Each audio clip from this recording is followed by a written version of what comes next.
So 60 வரைக்கும் பார்த்திருப்போம். 61 சொர்ணத்தம்மாள் அப்படிங்கிறவங்க. சோ இவங்க வந்து மதுரை கடச்ச நேந்தலில் வாழ்ந்து வந்த சொர்ணத்தம்மாள் விடுதலை போராட்டங்களில் பலவற்றில் பங்கேற்றவர். இவரது கணவர் எஸ்.ஆர்.என். சேஷபாகவதர் உறுதியான தேசியவாதி. இவர் பேசினாலும் ஊர்வலங்களில் முழக்கமிட்டாலும் கம்பீரமாக இருக்கும். சோ இந்த சேஷபாகவதர் பாத்தீங்கன்னா 1930 நடந்த கள்ளுக்கடை மறியல்ல 6 மாசமும், 1931 அந்நிய துணிக்கடை மறியல்ல ஒரு 3 வாரமும், 1940 தனிநபர் சத்தியாகிரகத்தில் 4 மாதங்களும் சிறையில் இருந்தவர். சோ நமக்கு முதல் தனிநபர் சத்தியாகிரகி யாரு இந்தியால? வினோபா பாவே. ஆச்சாரிய வினோபா பாவே. ரெண்டாவது நேரு. மூணாவது பிரம்மாதத். ஓகே. சோ தனிநபர் சத்தியாகிரகம் எப்பொழுது திருப்பி பெறப்பட்டது? 1941 வந்து திருப்பி வாங்கியிருப்பாங்க. ஓகே. சோ தமிழ்நாட்டுல முதல் தனிநபர் சத்தியாகிரகி யாரு? TSS ராஜன். ஓகேவா? சோ 1942 பாத்தீங்க அப்படின்னா வெள்ளையனை வெளியேறு இயக்கத்தில் பாதுகாப்பு கைதியாக வைக்கப்பட்டிருந்தவர். ஓகேவா? சோ இந்த சேஷ பாகவதர் கைத்தறி நெசவு தொழிலாளி. கணவரின் போராட்ட ஆர்வம் இயல்பாகவே இருந்த போர்க்குணம் ஆகியன சொர்ணத்தம்மாள போராட்ட களத்துல இருக்கு. முதல் முறையா சொர்ணத்தம்மாள் மறியலில் ஈடுபட்ட போது 1 வாரம், 2வது முறை மறியலில் 1 மாதம் என மதுரை சிறையிலும், 3வது முறை மறியல்ல ஈடுபட்டப்ப 6 மாதம் வேலூர் சிறையிலும் இருந்தாங்க. 1942 தனிநபர் சத்தியாகிரகத்துல 3 மாதங்கள் சிறை தண்டனை அனுபவிச்சிருக்காங்க. சோ இப்படி மீண்டும் மீண்டும் போராட்டங்களில் கலந்து கொள்வோரை குறிவைத்து தாக்க அவர்களை சோர்வடைய வைக்க போலீசார் பல வகை முயற்சிகளை மேற்கொண்டனர். தனது கதர் சேலையை கிண்டல் செய்ததை தட்டி கேட்ட சொர்ணத்தம்மாளை போலீஸ் அதிகாரி ஓங்கி அறைந்ததில் அவரோட காது ஜவ்வு கிழிந்து ரத்தம் கொட்டியதாமா. அதிலிருந்து அவருக்கு காது சரிவர கேட்பதில்லை. 1942 அக்டோபர் 2 காந்தியடிகள் பிறந்த நாளன்று மதுரையில் பெண்கள் ஊர்வலத்தை லட்சுமிபாய் எனும் சத்தியாகிரகியோட சேர்ந்து நடத்தியிருக்காங்க. சோ அதுக்காக 2 பேரையும் அரெஸ்ட் பண்ணியிருப்பாங்க. அப்ப மதுரையில விஸ்வநாதன் ஐயர் என்ற கர்ண கொடூர காவல்துறை ஆய்வாளர் இருந்தார். அவரின் கொடுஞ்செயல்களை வைத்து அவரை தீச்சட்டி கோவிந்தன் என்று மக்கள் குறிப்பிடுவாங்களாமா. கைதான பெண்கள் 2வரையும் காவல் நிலையத்தில் அடித்து கொடுமைப்படுத்தி இருக்காங்க. சோ 2 பேரையும் போராட்டங்களை கைவிடணும், மன்னிப்பு கடிதம் எழுதி கொடுக்கணும்னு துன்புறுத்தி இருக்காங்க. சோ அப்படியும் அவங்க வந்து அதெல்லாம் முடியாது அப்படின்னு சொல்லிட்டு இருந்திருப்பாங்க. அடி தாங்காமல் கீழே விழுந்த 20ம் கதர் சேலைகளுக்கு பதிலாக மாற்று அரை சேலைகளை போர்த்திக் கொள்ள கட்டாயப்படுத்தப்பட்டனர். பொறுமை இழந்த போலீசார் 2வரையும் காவல்துறை லாரியில் ஏற்றி 15 மைல் தொலைவில் உள்ள அழகர் கோவில் காட்டுப்பகுதியில நள்ளிரவில் ஆடைகளற்ற நிலையில் இறக்கிவிட்டு திரும்பினர். செய்தி அறிந்த இயக்கவாதிகள் சிலர் மாற்றுடை கொடுத்து 2 பேரையும் மீட்டு கூட்டிட்டு வந்திருக்காங்க. சோ இத்தனைக்கு பிறகும் நாட்டின் மானத்தை காக்க 2வரும் போராட்டங்களை தொடர்ந்தனர். சோ லட்சுமிபாயின் மகள் தான் மீனா கிருஷ்ணசாமி என்ற தமிழகம் அறிந்த விடுதலை போராட்ட வீராங்கனை அப்படிங்கறத சொல்லியிருப்பாங்க. ஓகேவா? சோ எவ்வளவு கொடுமைப்படுத்தி இருக்காங்கன்னு பாத்துக்கோங்க. அடுத்தது நம்ம இப்ப பாக்குறது, இப்ப சொன்னாங்கல்ல அந்த மீனா கிருஷ்ணசாமி அப்படிங்கிறவங்க. சோ மதுரையில 1922 அக்டோபர் 15 பிறந்தவங்க தான் மீனா. சோ அக்டோபர் 15 என்ன டே? அப்துல் கலாம் பர்த்டே. வந்து ஸ்டூடெண்ட்ஸ் டே. ஓகேவா? ஸ்டூடெண்ட்ஸ் டே. சிறுமியாக இருந்த போதே தந்தை கோபால் ராவ் இறந்ததால் தாய் லட்சுமிபாய் குடும்பத்தை வழிநடத்தி வந்தார். லட்சுமிபாய்க்கு 2 மகன்கள் 2 மகள். சோ மீனா வந்து 3ஆமவர். லட்சுமிபாய்க்கு எழுது படிக்க தெரியாது. இவர் முதலில் 1932 மறியல்ல கைதாகி சிறை சென்றிருப்பாங்க. அப்போ மீனாவுக்கு 10 வயது.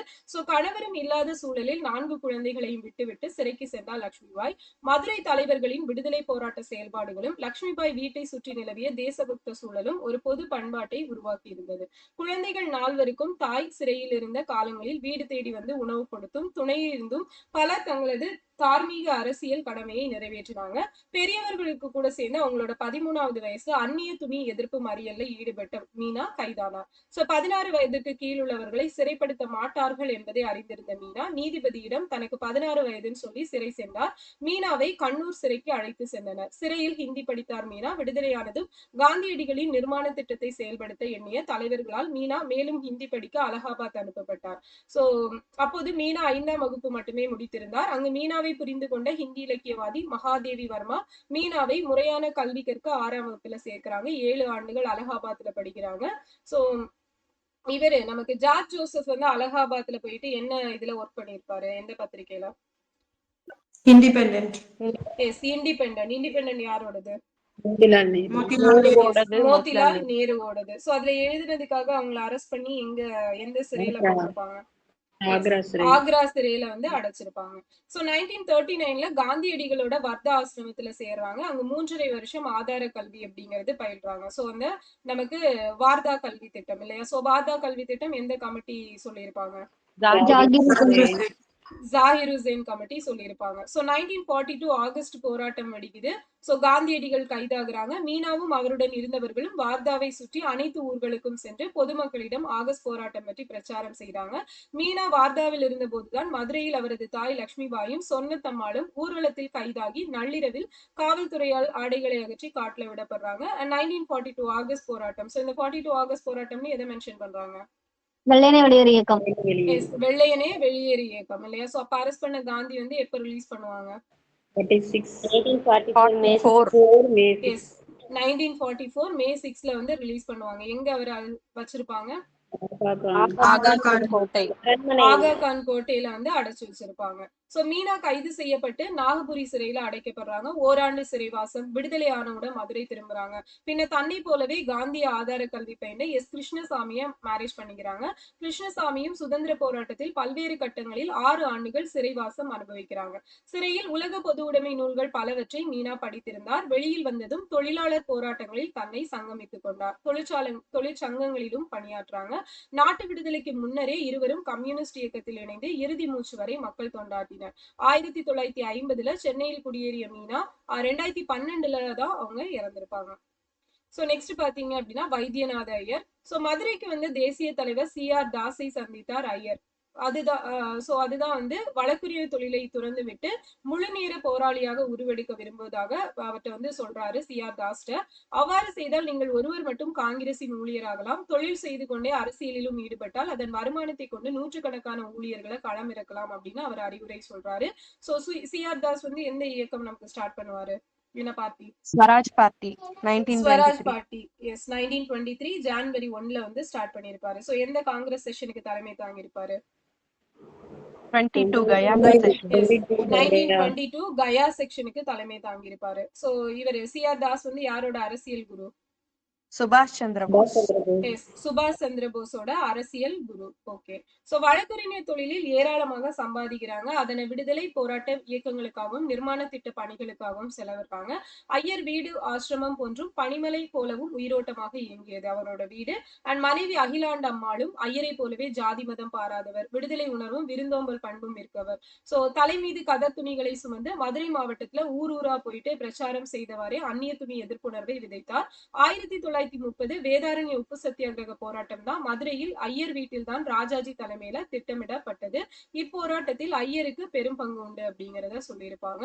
சோ ராஜாஜி கைது செய்யப்பட்ட பின்னரும் தொடர்ந்து உப்பெடுக்க தொண்டர்களிடையே எழுச்சியை உருவாக்கும் விதத்தில் உரையாற்றிய ஐயரை காவல்துறையினர் புளிய விழாரை கொண்டு மேடையிலே கண்மண் தெரியாமல் விளாசி தள்ளினர். அண்ட் அங்கேயே கைது செய்து வெகு தூரம் தரையில் தரத்தரன்னு இழுத்துட்டு போயிருக்காங்க. 6 மாசம் சிறையில வச்சிருக்காங்க. 1932 கள்ளுக்கடை மறியலில் அந்நிய துணி பகிஷ்காரம் இதுல எல்லாம் வந்து இருந்திருப்பாங்க. சோ 1932ல காந்தியடிகள் கைதை கண்டித்து மதுரையில பொதுக்கூட்டம் நடத்தி அதுல உரையாற்றினார் அப்படிங்கிறதுக்காக அதை வந்து அரெஸ்ட் பண்ணி 1 வருஷம் ஜெயில போடுறாங்க.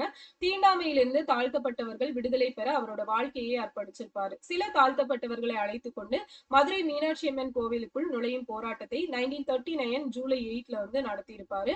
சோ தாழ்த்தப்பட்டவர்கள் ஆலயத்திற்குள் நுழைய வைதிகர்களால் நூற்றாண்டு கணக்கில் போடப்பட்டிருந்த தடையை தனது இடைவிடாத போராட்டங்களால் தகர்த்தெறிந்தார். 1942 ஆகஸ்ட் போராட்டத்தில் 2 ஆண்டுகள் அலிபுரம் சிறையில் இருந்தார். ஐயர் சிறையில் இருந்த போதுதான் அவருடைய மூத்த மகன் சுந்தர் இறந்துட்டாரு. ஐயரோட இளைய மகன் சங்கரனும் சென்னையில் இதே போராட்டத்தில் சிறையில இருந்திருப்பாங்க. சோ 2 பேருமே வந்து அவங்களோட அவங்க பையனோட இதுல இறுதி நிகழ்வுல கலந்துக்கல. ஐயரோட மனைவி அகிலாண்ட அம்மாள் 2 முறை சிறை சென்றார். ஐயரின் தம்பி சுப்பிரமணியனும் சிறை போயிருப்பாரு. குமாஸ்தா சின்ன கிருஷ்ணனும் வீட்டு வேலை செய்த கோபாலும் சிறை சென்றனர். வெள்ளை ஆதிக்கத்திற்கு எதிராக சுதந்திர போரையும் தீண்டாமைக்கு எதிராக விடுதலை போராயும் ஒரே சேர நடத்திய உறுதிமிக்க போராளி தான் இந்த வைத்தியநாத ஐயர் அப்படிங்கறத சொல்லியிருப்பாங்க. சோ நமக்கு பெரியார் வந்து வைக்கம் சத்தியாகிரகத்துல எத்தனை தடவை சிறை போயிருப்பாரு?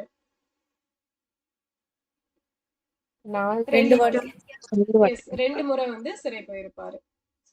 சோ அடுத்தது பாத்தீங்க அப்படின்னா கக்கன்.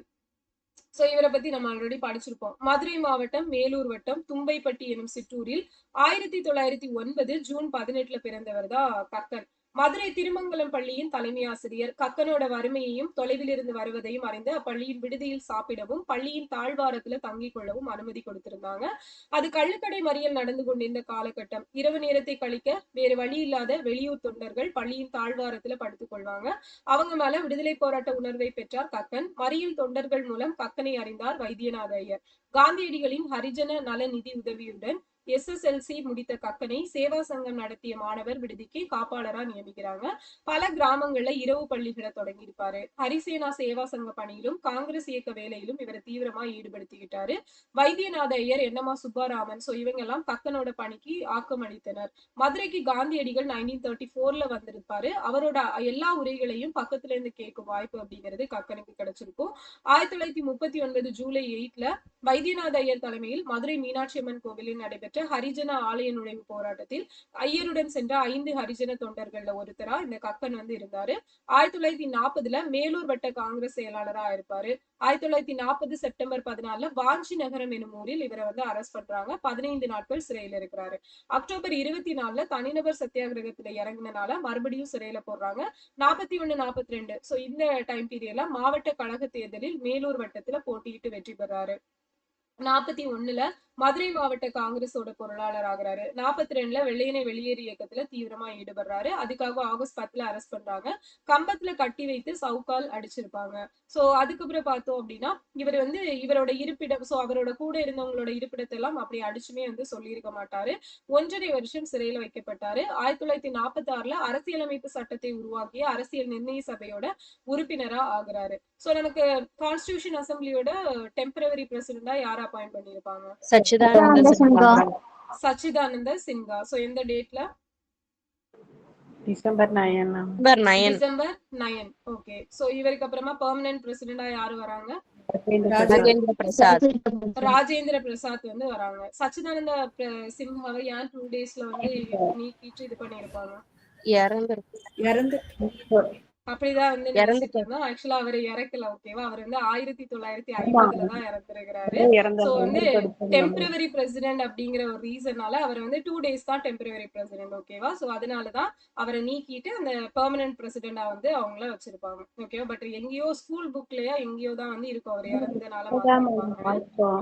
இப்பதான் அந்த தலைவர்கள் படிக்கிறப்பதான் படிச்சோம். தலைவர்கள் படிக்கிறப்பவா? ஓகே. பட் அவர் இறந்தது 1950ல. ஓகேவா? சோ அப்ப அவர் எந்த கான்ஸ்டிடியூஷன் பேசிஸ்ல அவரை செலக்ட் பண்ணுவாங்க?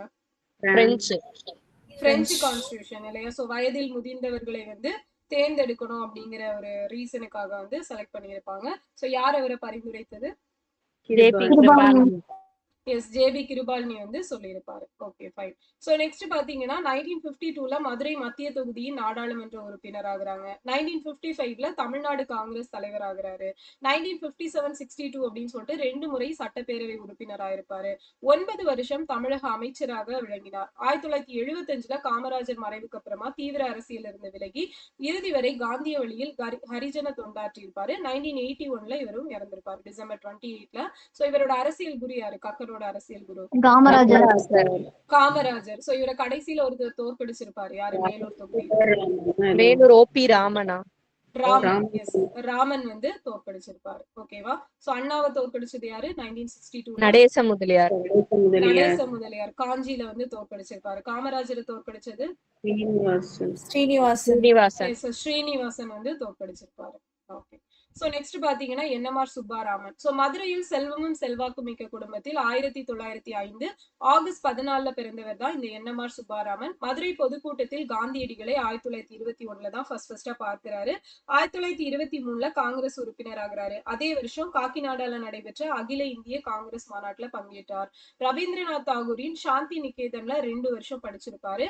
1928ல ஜார்ஜ் ஜோசப் தலைமையில சைமன் கமிஷன் எதிர்ப்பு போராட்டம் மதுரையில நடந்தது. ஓகேவா? சோ மதுரையில யார் தலைமையில நடந்தது அப்படின்னா ஜார்ஜ் ஜோசப் தலைமையில நடந்திருக்கு. சோ ஜார்ஜ் ஜோசப் கைதானதுக்கு அப்புறமா சுப்பாராமன் தலைமையில நடந்திருக்கும். 1930ல மதுரை மாவட்ட காங்கிரஸ் தலைவரா சுப்பாராமன் தேர்வு செய்யப்படுறாரு.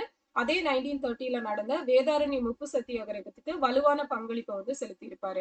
1930 ஜூலைல மதுரையில நடந்த கள்ளுக்கடை மறியல் போராட்டத்தின் போது துப்பாக்கி சூடு நடைபெற்றிருக்கும். காவல்துறையினர் நடத்தியிருப்பாங்க. அதுல 7 பேர் துடிதுடித்து இருந்தாங்க. சோ அதுக்காக கண்டன ஊர்வலம் அப்படிங்கறதெல்லாம் நடத்தி இருப்பாங்க.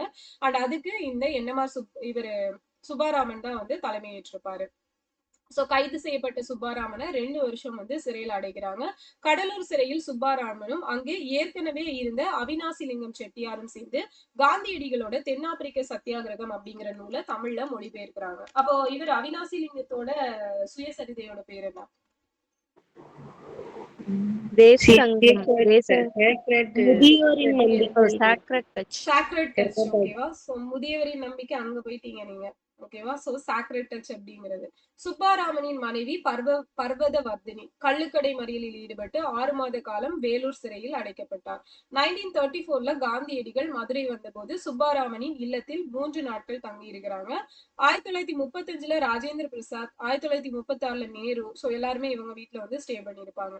சுப்பாராமனோட பெண் குழந்தைக்கு சீதா அப்படின்னு சொல்லிட்டு பேர் வச்சது யாரு அப்படின்னா காந்தி தான் வச்சிருக்காரு. சோ 1935ல மதுரை நகராட்சி தலைவர் ஆகிறாரு. ஆங்கிலேய அரசோட அராஜகத்துக்கு எதிரான தீர்மானங்களை நகராட்சி கூட்டத்தில் நிறைவேற்றாங்க. நகராட்சி எல்லைக்குள் மதுக்கடைகள் திறக்க கூடாது என்றும் நகராட்சி ஊழியர்கள் கதர் தான் போடணும் அப்படின்னு சொல்லிட்டு நடவடிக்கை மேற்கொள்றாங்க.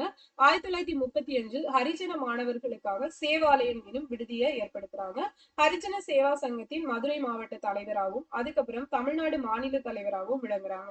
1937-46ல சட்டப்பேரவை உறுப்பினரா இருக்கிறாரு. 39 ஆலய பிரவேசத்தில் வைத்தியநாத ஐயருடன் களமிறங்கினார். 1942 வெள்ளையனே வெளியேறு இயக்கத்தின் போது அரசு நடத்தின அத்துமீறலுக்கு எதிராக நகராட்சியில கண்டன தீர்மானத்தை நிறைவேற்றுறாரு. ஆத்திரமடைந்த ஆங்கில அரசு நகராட்சியை கலைக்குது. சுப்பராமன் கைது செய்யப்பட்டு 2 வருஷம் சிறையில் அடைக்கப்பட்டாரு. விடுதலைக்கு பிறகு காந்தி ஆசிரமம், காந்தி அருங்காட்சியகம் போன்ற பணிகள்ல மூழ்கிறாரு. 1962ல மதுரை தொகுதி மக்களவை உறுப்பினரா இருப்பாரு. 1983 ஜனவரி 25ல காலமானார். ஓகேவா? சோ ஜனவரி 25 என்ன day? Voters Day. Voters day tourism day tourism day. Tourism Okay, Day. வேற?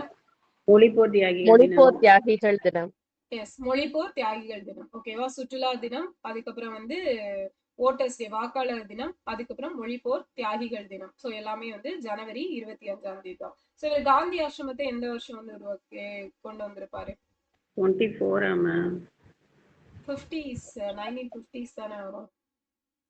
சோ ஒன்னு வந்து 55 நினைக்கிறேன், இன்னொன்னு 59. சோ எதுன்னு பாத்துக்கோங்க ஞாபகம். இதுவா?